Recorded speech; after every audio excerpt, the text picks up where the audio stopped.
Namaste. The word kam is often translated as lust or sex. But I want to ask Dr. Das what really kam is and how it's different from these different things. In the dictionary it says a strong emotion or feeling. The lust can take any form such as the lust for sex, for expensive objects, for power. It can take mundane forms such as the lust for food as distinct from the need for food. Lust is a psychological force producing intense wanting for an object or circumstance, fulfilling the emotion. So that's lust. So tell us what is kam and how it's different. So the word kama is coming from the Sanskrit root kamu, which means primarily desire. Kamu kanti, kanto kanti richa. So the derivational meaning is just plain desire. But when we see from the dharmic point of view, then kama has a very specific meaning. It is one of the four purusharthas, as you know. We have dharma, artha, kama and moksha. So primary desire of every human being is happiness. And not only human beings, but every living being, every conscious being wants to be happy and not have suffering. So that desire for happiness is the original kama, you can say. And that is not just lust.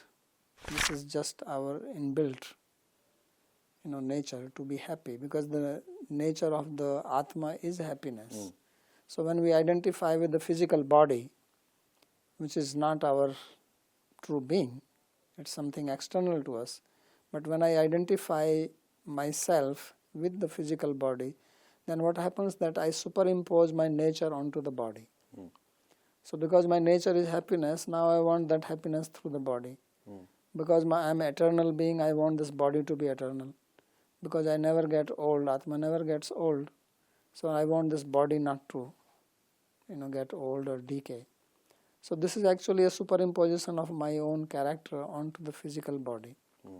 And that's why there is always a drive for happiness. So kama, when it is used as one of the purushartha, that is certainly not lust. Because lust can be outside the realm of the shastric injunctions. Right. So our system says that okay, you have kama, and we are not saying that you don't try to satisfy it, but it should not be satisfied in such a way that it becomes an obstacle to your dharma or even artha. Or self-perpetuating. Or self-perpetuating. So we actually have dharma shastra, we have artha shastra, we also have kama shastra, and we have moksha shastra. We have 4 types of books. So all 4 types are teaching us how we have to balance dharma, artha, kama, that they don't become an obstacle to moksha, because that is the ultimate purpose of human life. Human life is very precious, very rare. It has a very wonderful facility where we can understand, have knowledge about these things.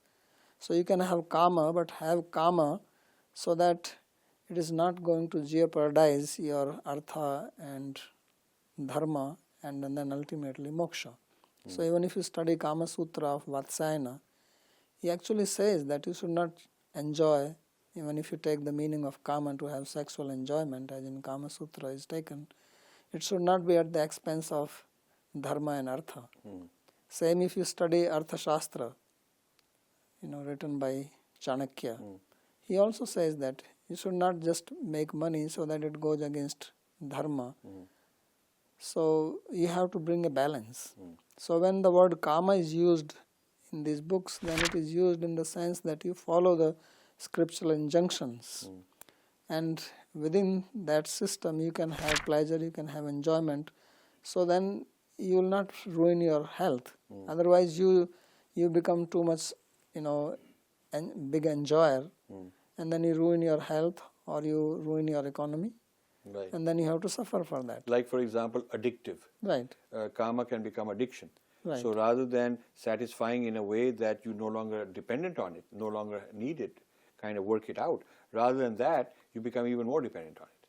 So it keeps increasing. Your demand for lust, or it turns into lust then. Yeah, it will never, first of all, if you do it in that manner, it will never be satisfied. Correct. Na jatu kama nam upabhoge na samyate. Right. That your kama is not satisfied simply by bhoga, but if you do it with consciousness, with awareness, then you will come to realize that actually this is not the way to live life. Right. And that's how this process of karma yoga or process of varnashrama system is actually meant to bring you out of this lower nature and bring to the higher principles of life. Right. So that is the meaning of kama which has been used, and not just pure in the sense of lust. So here, Wendy Doniger becomes an important person because Wendy Doniger has interpreted the Hindu texts exactly to mean lust. So her Kama Sutra, her interpretation of women and the man-women relations is all assuming it's lust and exploitation. So with that lens, she's in a sense destroyed what really kama is supposed to be. Right. So, well, there is a saying in Sanskrit, Atmavan Manyate Jagat, that a person sees the world according to one's own lens, Right. according to one's own conditioning. Right. So, probably she has undergone this kind of experience in her childhood. Right. Or yeah. Yeah, I'm sure there Yeah, must yeah, be yeah, yeah. some, if you study. They are all like that. They are all sort of, one has to reverse the gaze and analyze them. Yeah, if you analyze their childhood, they must have suffered. Right. They must have had some traumatic experience. Right. Maybe they were abused by somebody. So then when you have a mindset like that, Right. then you start seeing everything with that lens. So now you study the Hindu Shastra, then you think, well, oh, this is how they're being exploited. This is how women being exploited. Because that's their own experience. But if you want to study them, then as Krishna says in Bhagavad Gita, that you go to the Guru. Tadvidhi pranipatena pariprasnena sevaya updekshanti te jnanam jnaninas tatu darsinai. You have to have a Guru. You have to study under the Guru, ask questions, then you learn. But if you want to study it with your own lens, with your own material conditioning, And agendas. and with your own agenda on top of that, Right. then you are going to misinterpret, and you may be in a position to do that. You have the facility and money and following. Right. And so this is a very big disservice. Yes. And we should be careful about such interpretations. Yes. Yes. Kam is not to be translated as lust. Kam is its own word, has a rich meaning, serves a purpose, done within the Shastric injunctions. It's a fine thing to do.